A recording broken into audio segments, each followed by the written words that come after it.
Hey everybody, how's it going? It's P-Bogues here once again, and I'm bringing you a PowerPoint that has to do with adjustments. This PowerPoint isn't necessarily for the person who thinks they're an expert already and is very comfortable in how they play cards, but it's for the person who is still learning, for the person who isn't quite sure how to make the adjustments they need to at the tables, and honestly isn't too sure about what adjustments there are out there. Um, and I think this is a PowerPoint where it's a little bit different from others because I feel like a lot of other PowerPoints they just kind of give you the facts and they don't really put you on the spot. And in this PowerPoint, I'm going to personally ask you guys a question and, ask for you guys to participate and write down the answers and try to figure out what's right and what's wrong. And I think this works a lot better from just somebody throwing information at you and not really sticking. It's almost like a coaching session to some people, and I think it goes a lot further than just jotting down a bunch of facts and you kind of understanding it, and it sinks in a little bit, but at the end of the day you have to look back at it a few times before it really sits in. So I think overall this would be quite interesting for you guys, and hope you guys enjoy it. So let's get this started. Alright, so first slide here, and how I'm going to break this PowerPoint down for you is pretty much like you're playing your very own hand. And what I'm going to do is start off with a lot of pre-flop stuff, move into a lot of post-flop stuff, and end obviously with a lot of endgame stuff. So what I'll do here is, and if you can get a pad and maybe a pen or a pencil so you can write these down as well, or if you don't feel like doing that, you can just kind of do it in your mind as well. But what I'm going to do is I'm going to give you a situation, and then I'm going to ask for a certain amount of adjustments based on which situation it is. And these, of course, is going to be a pre-flop, and I'm going to give you guys a few seconds to think about it, and then what we're going to do is go over each adjustment and just kind of explain why we're doing that. So let's get this started. So first situation is villain is opening 100% in position. What are your two adjustments? So here we go with an opponent who's playing a lag style, who's just opening any two in position. And a lot of players just kind of get flustered with these guys because they're constantly applying pressure, and you really don't know what to do. So take a second, try to figure out two adjustments that we're doing here, and we'll go over it in a few seconds. Alright, so let's move on. So the first one we're going to be doing is widening your 3 betting range. And why we're doing this, and if you're a poker player that plays heads up, you've probably heard of the term 3 betting, for both value and as a bluff. And now when somebody's opening 100% in position, he's raising any two cards. We're talking from 7-2 offsuit to pocket aces. So he's got a very wide range. So how do we counter that? We become more dynamic out of position by 3 betting more. Now, when we're playing versus an opponent who's opening such a wide range, he's going to be opening with like 6-3, 9-4. So when we do 3 bet him, unless he's a very bad fish, he's going to be folding a lot of the time. So we're extracting more value from him raising so much and then folding, and also we're becoming more dynamic out of position, which makes it very hard for him to play us as well. So that's the first one for sure. Now the second one is widen your big blind calling range. Now when somebody is opening 100% out of position, once again he's opening with a very wide range. Now if we're playing against somebody who's opening, let's say 65 to 70% of his hands, then we kind of have more of a tighter range when it comes to certain opponents. But versus this kind of guy, we could definitely open up our calling range, and I'm talking with more King X hands, like King 5, King 4, King 3. I'm talking lots of Queen X and Jack X as well. So it's situational hands where we can just open up our ranges just a little bit because we know his ranges are so wide.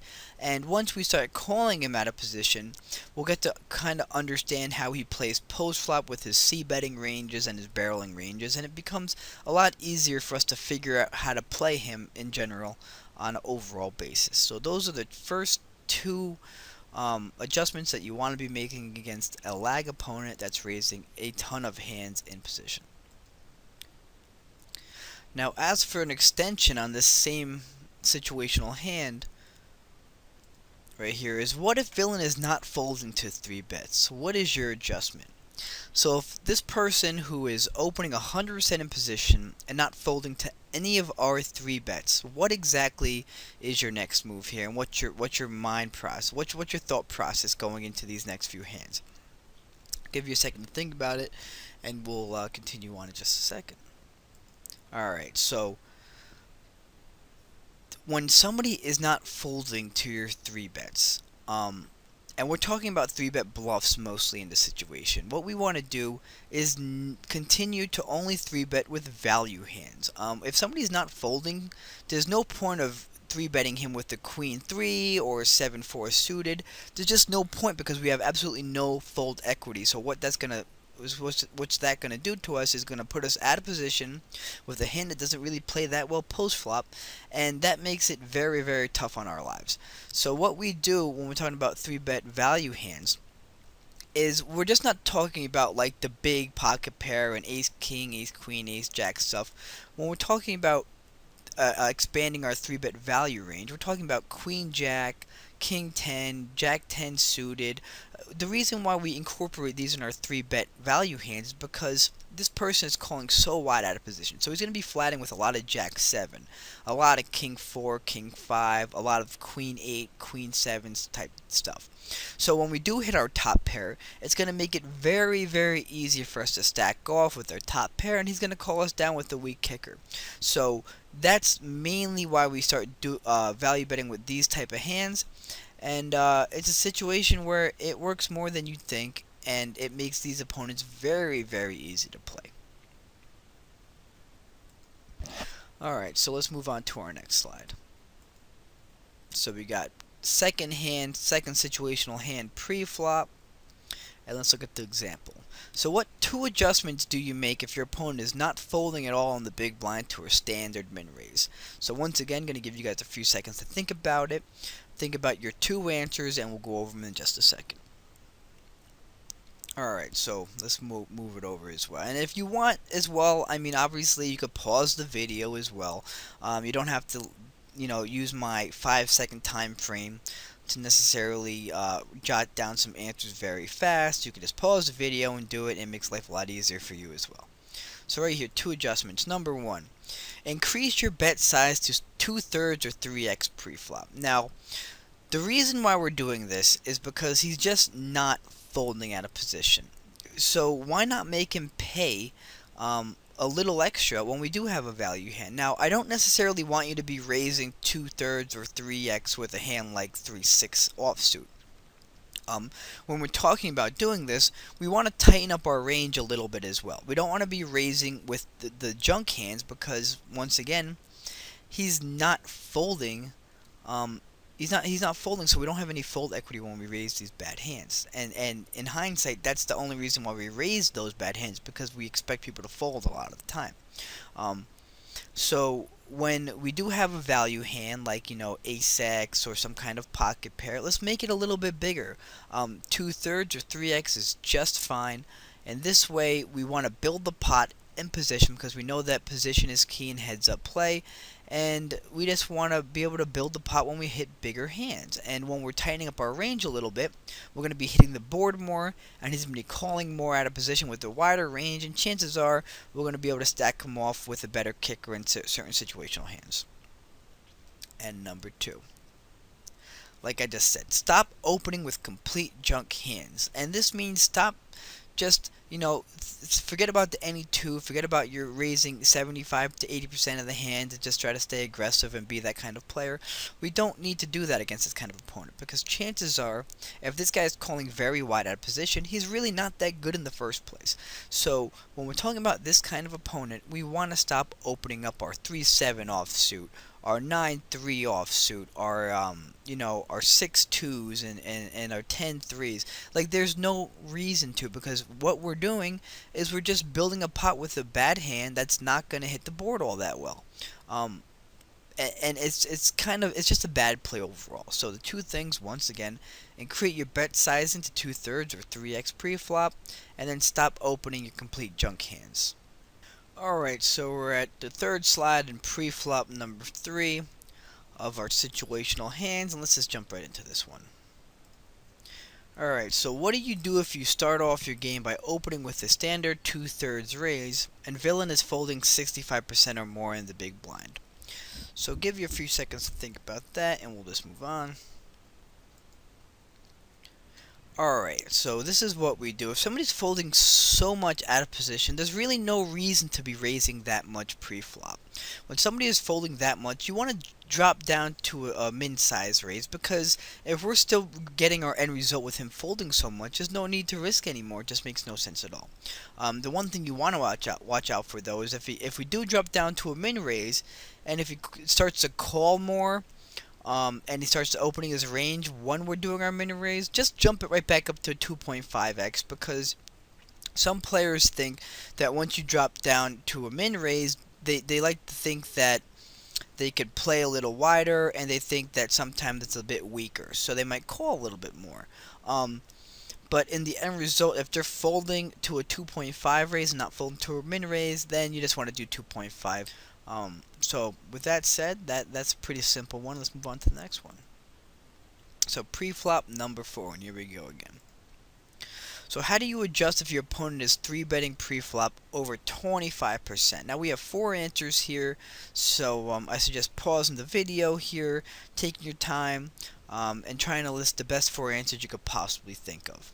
And now once again, if somebody is 3-betting very, very wide out of position, I mean 25% isn't very wide, but it's good enough to have to make adjustments for.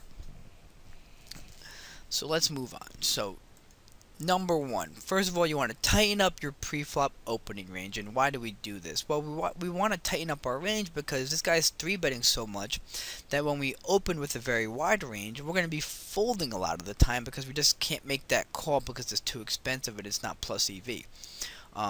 But if we tighten up our opening range, what it allows us to do is we're opening with a more value-based range. So when it does 3-bet us, we could either, flat call him, make a 4-bet, or just some other kind of dynamic move.